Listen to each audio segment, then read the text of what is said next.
after I revealed my John's infidelity to my family. It can't be helped, can it? You, a useless wife who can't even bear children. Maybe you should just leave? A useless woman who can't even give birth to children. Isn't divorce the best option for everyone? They burst into laughter while saying these things. Understood. Then I'll call my parents here. Please say those exact words directly to my parents. And so, I made a phone call and invited my parents. I am Jessie, a 30-year-old housewife, currently undergoing fertility treatments. Since my father passed away in an accident when I was young, my mother raised me single-handedly until I became an adult. Thanks to her, I never felt deprived and lived a life like anyone else. 5 years ago, I was able to have a happy marriage. I quit my job and became a full-time housewife. My husband, John, is an ordinary 32-year-old office worker. I had hoped for a peaceful married life. Despite trying for 5 years, we still haven't been able to conceive a child. I have been going to the hospital for infertility treatments for years, but we are still unsuccessful. Consequently, I find myself living in a constant state of stress. And the main cause of this is the excessive pressure from my mother-in-law.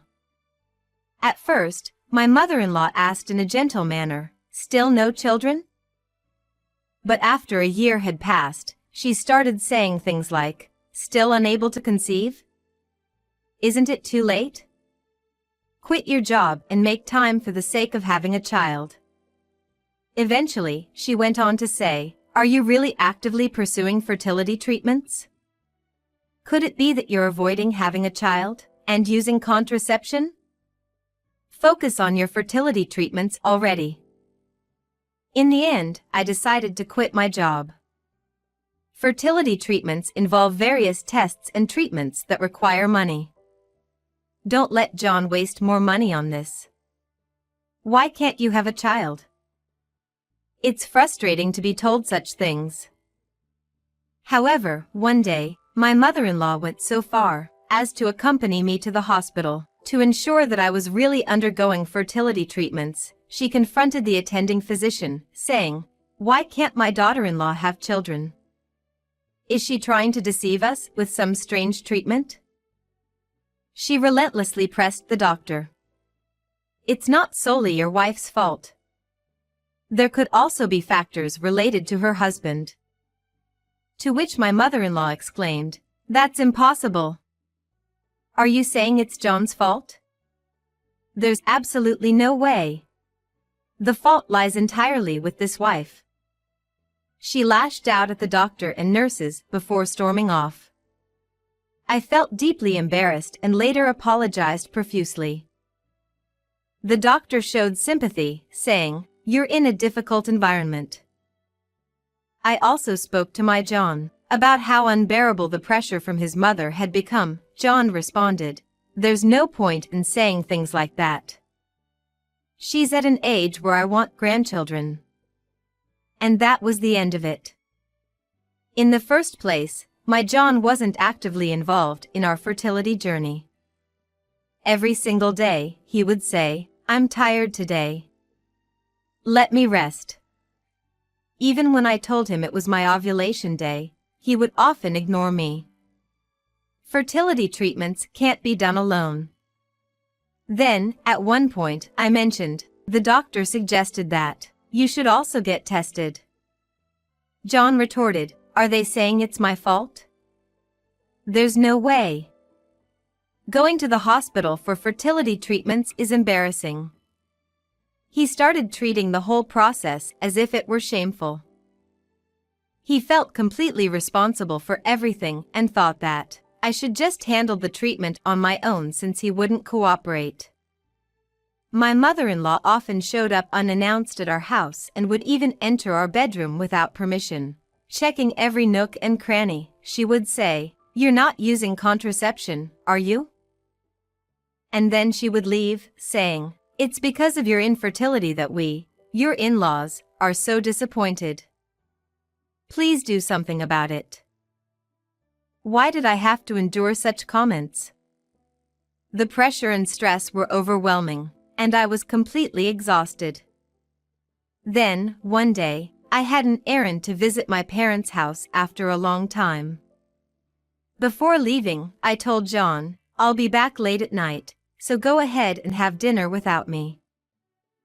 I felt relieved when I saw my mother after such a long time. Perhaps she was being considerate, but she didn't bring up the topic of grandchildren at all. In front of my kind mother, I let my guard down and opened up a little about undergoing fertility treatments and the immense pressure from my mother-in-law. Upon hearing this, my mother grew very concerned and said, "You don't have to push yourself so hard." Those gentle words from my mother made me feel at ease. Just when I was thinking that being at my parents' house was truly comforting, my father came home. Actually, last year, my mother remarried a man her acquaintance introduced her to. He was a man of great kindness and reliability, so I quickly accepted him as my father. When I mentioned my fertility struggles, my father said, "If anything happens, let me know right away. You can trust me." The kindness of my parents deeply touched me, and it renewed my determination to keep trying from tomorrow onwards. I feel energized now. "It's early, but I'll head back home today," I said as I left my parents' house. Although I had originally planned to have dinner there, I wanted to return home and have a proper conversation with John about our fertility journey. When I returned home and opened the front door, I saw a pair of unfamiliar women's shoes. I had a bad feeling, but I tried to convince myself it couldn't be true. I started recording with my smartphone and quietly opened the door to the room. Completely unaware of my presence, there was my John, embracing a strange woman, both of them naked. The woman noticed me and exclaimed, "Huh?" John turned to look at me, his face turning pale. "Jessie, why are you here?" The woman hastily dressed and ran out of the house. "What is going on here?" I asked, and John let out a deep sigh before adopting a defensive attitude. "Well, I also need a way to relieve myself. I mean, I can't find that release with you anymore. Or rather, I don't see you as a woman." He tried to justify his actions. "How can you think that way, knowing the struggles and emotions I go through during difficult infertility treatments? Now, change your clothes." I hurriedly helped my John get dressed, and then pulled his arm, heading straight to my in-laws' house. I intended to seek some sort of reprimand from them. At my in-laws' house, both my parents-in-law and sister-in-law were present. I shared with everyone what my John had done. However, the response I received was beyond belief. "Well, isn't that inevitable? It's because you lack appeal, Jessie. It's not my son's fault. Mother-in-law, you, a defective wife who can't even have children, maybe it's about time you left," my mother-in-law said with a cold tone. Following her, my sister-in-law and father-in-law chimed in. "Useless, unable to bear children." My brother drew the short straw. "Poor him. Perhaps it's time for a divorce, for the sake of everyone." They all burst into laughter while saying such things. "Well, since everyone seems to be saying that, maybe we should get a divorce. Dealing with fertility treatments and all that is bothersome, and everyone would be happier." He laughed and patted my shoulder. At that moment, I surpassed the limit of what I had been enduring. "I understand. In that case, I'll call my parents here, and you can say those words directly to them." As I said that, my parents-in-law and sister-in-law momentarily hesitated. "If it's for a discussion, Then that's fine. By the way, I heard your mother recently remarried, didn't she? I felt sorry for her being a single parent, but remarrying at that age? She must really love men. Hey, you shouldn't say that in front of her. We need to have a calm discussion. Otherwise, we'll be at a disadvantage. They freely said whatever they wanted and laughed. Even if you say you're calling your parents, your father didn't raise you, so he won't be of any use if he comes, right? When my John said that, everyone burst into laughter again. But their laughter could only last for so long.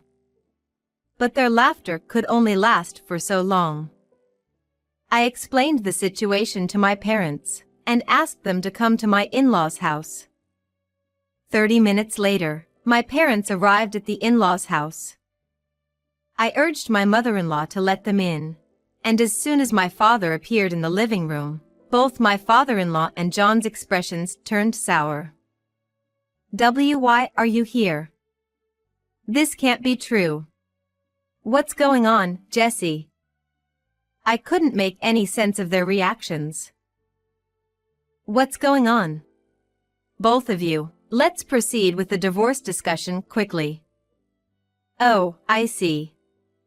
When you said she remarried, I thought you had caught a young man, but it seems like you chose quite an old one, Mother. She said such things and smirked. But both my father-in-law and John were in an unusual state. Idiots. Both of you shut your mouths. Who do you think this person is? Don't say rude things. This person is. He shouted angrily at my mother-in-law and sister-in-law. Sensing that something serious was happening, both of them fell silent. You've treated my daughter quite poorly. My father said that, and glared at my father-in-law and John with a stern expression. Our daughter. Could it be that, well, the company president is Jesse's? Sweating profusely, my father-in-law spoke to my father. Plural, my John was at a loss for words. Upon hearing those words, my mother-in-law and sister-in-law finally understood the situation, and their expressions turned sour. I am Jesse's father. Is there something wrong with me being her father? That's not the company president. We were just talking about how Jessie is such a wonderful wife. Interrupting my father-in-law's excuse, I played the recording of the conversation I had with my parents-in-law and sister-in-law earlier, from my smartphone. Yes, when the topic of divorce came up, I had recorded the conversation between the four of them as evidence. Father muttered, I see, upon hearing it. Then, in the frozen atmosphere, there was a silence for a while. Jesse. The earlier conversation was obviously a joke. We were trying to make you laugh because you seemed shocked. I was told that, and I clearly said to my mother-in-law. In addition to this recording, I have kept recordings of all the abusive remarks I've been subjected to. And of course, I also have video evidence of Hiroshi cheating. It's too late for excuses. No way. Jesse, why didn't you tell me that your father is the president of our company? That's dirty. Upon hearing John's words, my father glared at him and spoke in a firm tone. Father, so if I weren't Jesse's father, you think you can say anything to her? Do not be silly. It's truly regrettable that such vulgar individuals were in our company. Both of you better think carefully about your future. John, upon hearing those words, turned pale. My father-in-law could no longer say anything and collapsed to the floor. My mother-in-law and sister-in-law had tears in their eyes from the shock. I understand that this kind of approach could be considered unfair. However, if they attacked me as a family, Don't I have the right to retaliate as a member of my own family? I said to John that when I exit parents-in-law's house. After years of undergoing treatment at the hospital, it was concluded that there was no issue with me. So, the probability is high that the reason for our inability to have children lies with you, John. It will be quite a struggle for you to have children in the future. Upon hearing that, John sat on the floor in a daze. My parents and I left the despairing atmosphere of my in-laws' house behind. Subsequently, John and I proceeded with the divorce. He had been trying to contact me multiple times, but I blocked all of his attempts. Then, on that day, using all the things I had been told by that family, the evidence video of John's infidelity, and the verbal abuse I had endured from my mother-in-law, I was able to demand a staggering 8 million yen in compensation. Moreover, my father, who was furious about this incident, made a decisive move by immediately terminating my father-in-law and John from the company, inflicting a significant blow. I requested the 8 million yen compensation to be paid in a lump sum, but since I had also been fired from the company, my father-in-law and John faced severe financial obligations. In the end, due to the enormous amount of compensation, my in-laws were forced to sell their house, and the whole family moved to a cheap apartment in the countryside, living in misery. They insisted that it was all because of those words spoken back then, and their family relationships had become the worst. My father said gently, all I could do was to fire that father and son. But if it brings even a little relief to Jesse, I'm happy as a father. My mother supported me through the mental damage I had endured, and finally, I was able to break free from a life of pressure and stress. I am truly grateful for my parents' kindness. Now, I have been blessed with the gift of new life. It has been 2 years since then, and I got married to a kind-hearted man. We are eagerly awaiting the arrival of our baby, happily sharing this anticipation together. Considering how smoothly I became pregnant, perhaps, as my doctor had suggested, the cause of infertility was indeed with John. Now, I am surrounded by loving people, including my husband, and I am living a happy life. I look forward to the days ahead, filled with even greater happiness when our child is born. I am genuinely excited for what lies ahead.